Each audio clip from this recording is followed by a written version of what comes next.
తాకట్లో ఉన్న మీ బంగారాన్ని విడిపించి ఆ రోజు ఆన్లైన్ రేటుకి కొంటాం. Sharma gold company. నమస్కారం, వెల్కమ్ టు సుమన్ టీవీ. నేను గీతాంజలి.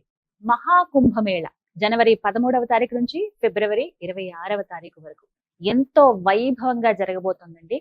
అసలు అంచనాలైతే ఇంతకు ముందు కన్నా భారీగా ఉన్నాయని చెప్పుకోవాలి. ఎన్నో కోట్ల మంది స్నానాలు ఆచరించడానికి వస్తారని చెబుతున్నారు. యూపీ ప్రభుత్వం కూడా అన్ని ఏర్పాట్లు చేసింది. ఈసారి జరుగుతున్నది ప్రయాగ్రాజ్ లో.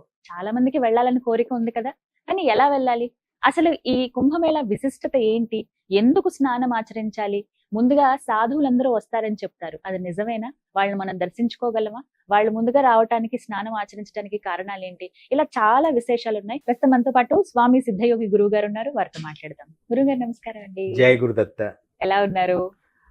చాలా బాగున్నా. అయితే కుంభమేళాల గురించి చెప్తూ ఉంటారండి, రకరకాలుగా ఉంటాయి. ఇప్పుడు మహాకుంభమేళ అని, కుంభమేళ అని ఇలా కొన్ని ఉంటాయి కదండి, వీటి గురించి. అర్ధ కుంభమేళ, మహాకుంభమేళ అంటే ఇదే. ఇంకా మహాకుంభమేళాలు ఏం లేవు. 104 అని 144 సంవత్సరాలకు ఏం లేదు, 12 ఏళ్లకు ఒకసారి వస్తుంది. అది కానే కాదు, ఇది సనాతనం. చూసావుగా ఎన్ని సంవత్సరాల నుంచి వచ్చిందో. ఋగ్వేదం చెప్పింది. తర్వాత మెగస్తనీస్ ఎప్పుడు వాడు? ఎప్పుడో దాదాపు 302 వాడు. అప్పటి నుంచి లెక్కేస్తే ఇన్ని కుంభమేళనా అంటే ఇలా ఇది ఒక లెక్కలు మాత్రమే. ఇవి సనాతనమైంది. కుంభ అంటే ఏంటంటే అమృత ధార పడిన స్థనాలు 4. ఆకాశం నుంచి అమృత ధారలు పడిన జన్మ లగ్న గడియల్లో పడతాయి. సూర్యుడు గురువు అంటే సూర్యుడు బృహస్పతి సింహరాశిలో ఉన్నప్పుడు నాసిక్ లో కుంభమేళ జరుగుతాయి. రెండవది సూర్యుడు మేషరాశిలో ఉన్నప్పుడు హరిద్వార్లో కుంభమేళ జరుగుతుంది. సూర్యుడు మేషరాశిలో ఉన్నప్పుడు జరుగుతాయి ఆ కుంభమేళ. తర్వాత గురువు వృషభ రాశిలో ఉన్నప్పుడు, మకర రాశిలో గురువు వృషభ రాశిలో ఉండి సూర్యుడు మకర రాశిలో ఉన్నప్పుడు ఈ ప్రయాగరాజ్ జరుగుతుంది.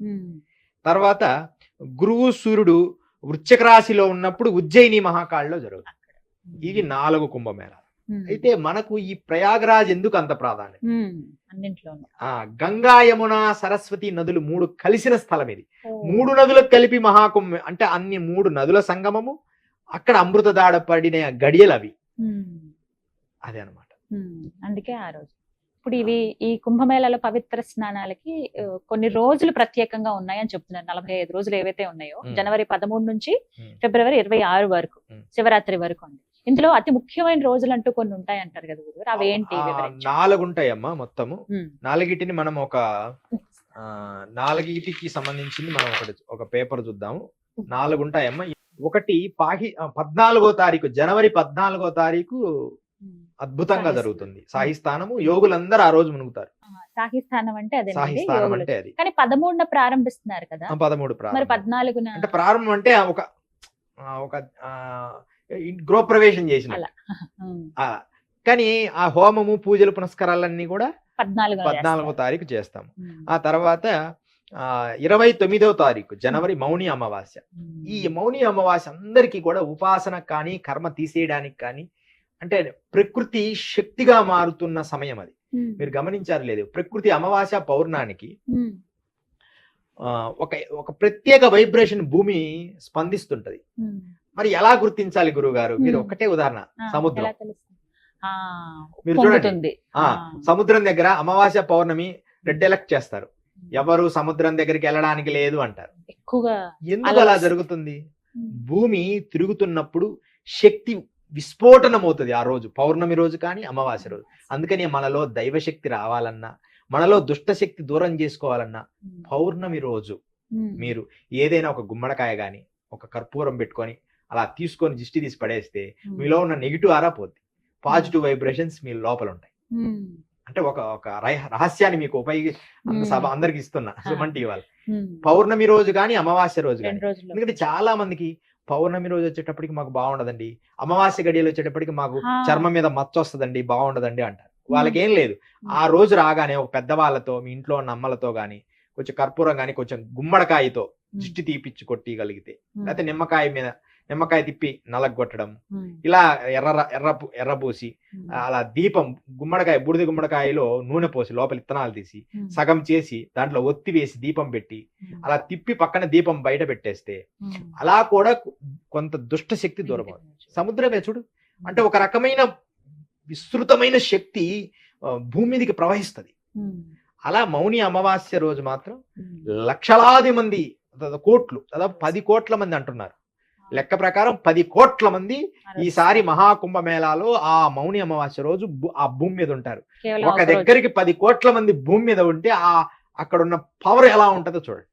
అసలు ఊహించం. మనం రైల్వే స్టేషన్ నడుస్తున్నాం అనుకో, వాళ్ళ నెట్టడంలోనే మనం వెళ్ళిపోతాం. ఇంకా జనాలు నడవాల్సిన తోసుకుంటూ వెళ్ళిపోతారు.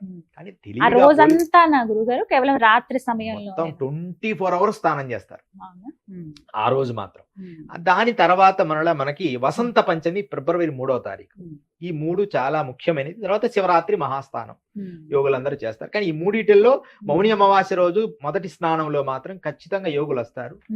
ఈ కుంభమేళాలో అంటే వాళ్ళు అందుబాటులో ఉంటే, సుమన్ టీవీ మాకు అందుబాటుకు వస్తే 300-600 సంవత్సరాలు చేసే యోగుల్ని కూడా మేము చూపిస్తాం. అప్పుడు గాని సిద్ధయోగి పవర్ ఏందని తెలియదు. అంటే మీరు ఇన్ని సంవత్సరాలు నేను ఏం చెప్పినా ఒక్కొక్కసారి అన్ని ఇదంతా అబద్ధం లేండి అంటారు.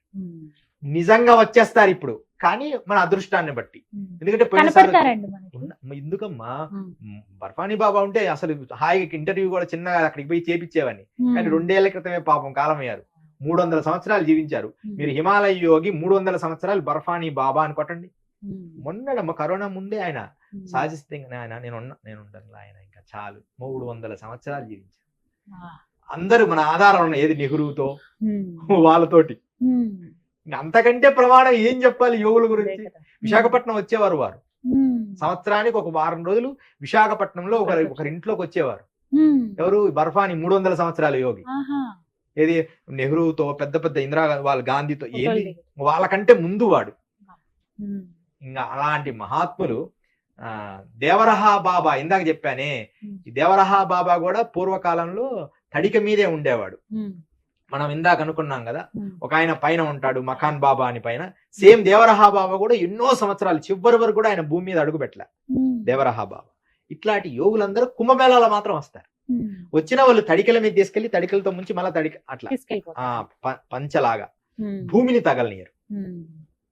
ఒకళ్ళని గమనించానండి, ఇలా వీడియోస్ లో చూసాను, చెయ్యి ఇలా ఎత్తి ఇలా పెట్టుకుని ఏకపాదాసనము, ఏకహస్తాసనం అంటారు. ఇంకా మరి అలాగే ఉంటారంట కొన్ని ఏళ్ల నుంచి అలా ఉంటారు. ఏకపాద అంటే ఇంద్రియాలు బలమైన శక్తితో కూడినయి అని చేయడానికి అమ్మా. మనం ఒక చిన్నదిగా అబ్బా నొప్పి పడుతుంది, పెట్టి ఎలా నుంచి నాకు చాలా ఆశ్చర్యం అనిపించింది. ఇలా పెట్టి ఉంచేసారంట కదా కొన్నేళ్లుగా. అదొక యాంటైనా లాగా పనిచేస్తుంది ఆయనకి. ఆ పవర్ ఆయన నేను హిమాలయాల్లో ఎన్నో చూశాను. వాళ్ళు మహాశక్తి సిద్ధ పురుషులు. వాళ్ళు ఇంద్రియాలన్నీ వాళ్ళకు స్వాధీనం అవుతాయి. అయితే నేను అంటే నా జీవితం గురించే మరలా నేను చెప్తున్నా. 3 నెలల పాటు ఇలా పద్మాసనం వేసుకుంటే దేహము ఇలా అయిపోయాం. ఆ ఫోటో కూడా ఉంది, మీరు నా దాంట్లో వేసుకోవచ్చు. మొత్తం దేహం శుష్కించిపోయి ఎముకల గూడ అయిపోద్ది. అట్లా నేను 3 సార్లు కాష్టాగ్నం చేశాను. అంటే కంప్లీట్ గా అంటే జ్ఞానం ఏంది స్వామి, మరి జ్ఞానానికి విజ్ఞానానికి శక్తికి సంబంధం లేదు. వాడి సంకల్పం వేటి కోసమో మనం ఎందుకు చేసామో అది మాకే తెలుసు.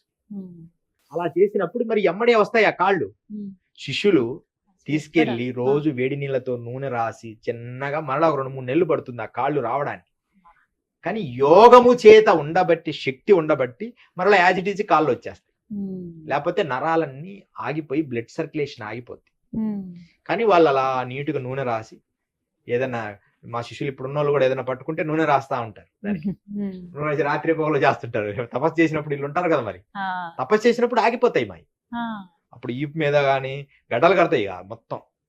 అప్పుడు పిల్లలు పాపం అదంతా క్లీన్ చేస్తారు. మరి అన్ని స్టక్ అయిపోతాయి ఎక్కడికక్కడ. మనసు మాత్రమే ఏకస్థితిలో ఉంటుంది. అలాంటి వాళ్ళందరినీ చూడొచ్చండి, అందరినీ చూడొచ్చు. అంటే కొన్ని అవకాశాలు వాళ్ళు ఇస్తే చూపించగలుగుతానమ్మా, నేను మాట ఇవ్వలేను కదా. కానీ ఖచ్చితంగా కెమెరా లేకుండా అయితే చూపించగలను. మీరు కెమెరా అయితే ఆ గుడారాల్లోకి రానియరు. వాళ్ళు సడన్ గా వచ్చి ఎక్కడో ఉంటారు, అన్ని అఖాడాల్లో. వాళ్ళు ఏ అఖాడాలోకి పోయినా వాళ్ళకి ఘనస్వాగతం చెప్పి లోపల కూర్చోబెడతారు. వాళ్ళని ఎవరిని దర్శనానికి రానియరు. మామూలు వాళ్ళు కూడా పోరు. వద్దు నాన్న హాయిగా ఉండి ఒక్క రోజు ఉండి మరుసటి రోజే వెళ్ళిపోతారు. ఏది 300, 600, 1000, 2000 సంవత్సరాల కూడా వస్తారు సడన్ గా. ఇది రహస్యము.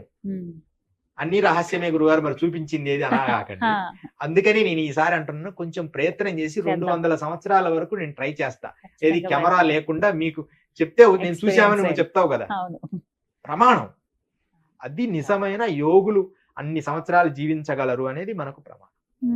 అదనమాట బర్ఫాని ఇంత మన చుట్టే ఉండేవాళ్ళు చాలా మంది. ఇలా మహిళలు ఉంటారండి? ఉన్నారు, అన్నేళ్ళ మహిళలు ఉన్నారు. దాన్ని కూడా ఒక రహస్యం చెప్తా. నేను ఒక మహిళ భైరవి మాత అని 100 సంవత్సరాలకి బ్రతికే ఉన్నారు. అమరకంట్లో భైరవీ దేవాలయం ఒక 50 కుక్కలు ఉంటాయి.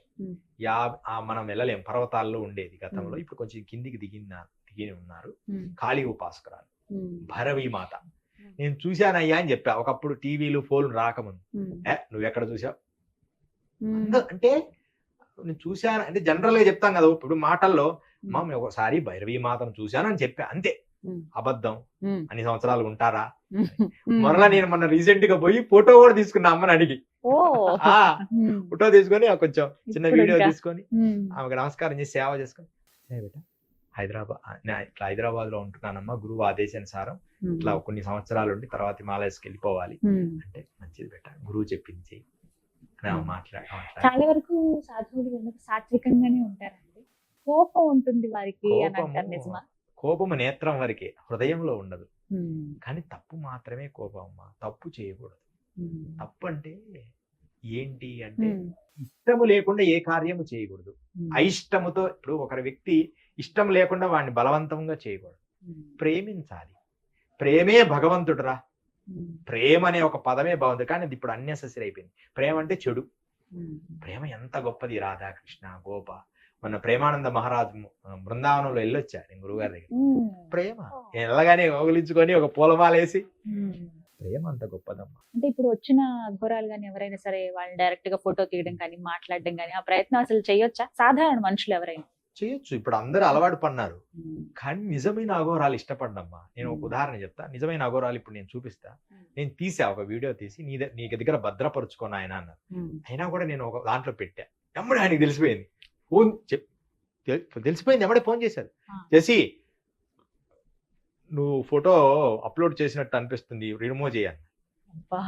తెలిసింది. ఒక చిన్న పిల్లవాడు, ఒక స్వామీజీ, ఇద్దరు నేను చూసా. రిమూవ్ చేయమని అంటే చేసేసి, సరేలే గురుగారు చేస్తాను. ఎందుకంటే సాధు దర్శనం, సాధు స్పర్శనం, సాధు సంభాషణం ఇవి చాలా అవసరం. సాధువుని మనం వారి మనస్సుని, సాధు అంటే మేమైనా కావచ్చు, మనల్ని ఇంకొకరు కానీ ఎవ్వరు విమర్శించకూడదు. వాళ్ళ మాటలకి మనం బాధపడకూడదు. వాళ్ళ శాపాలు మనం పొందకూడదు. అవి ఇంకా చాలా కష్టం నెరవేర్చుకోండి. అందుకని ఎమ్మడే రిమూవ్ చేశా. సరే గురువు గారు తీసేస్తా, ఎమ్మడే తీసేసి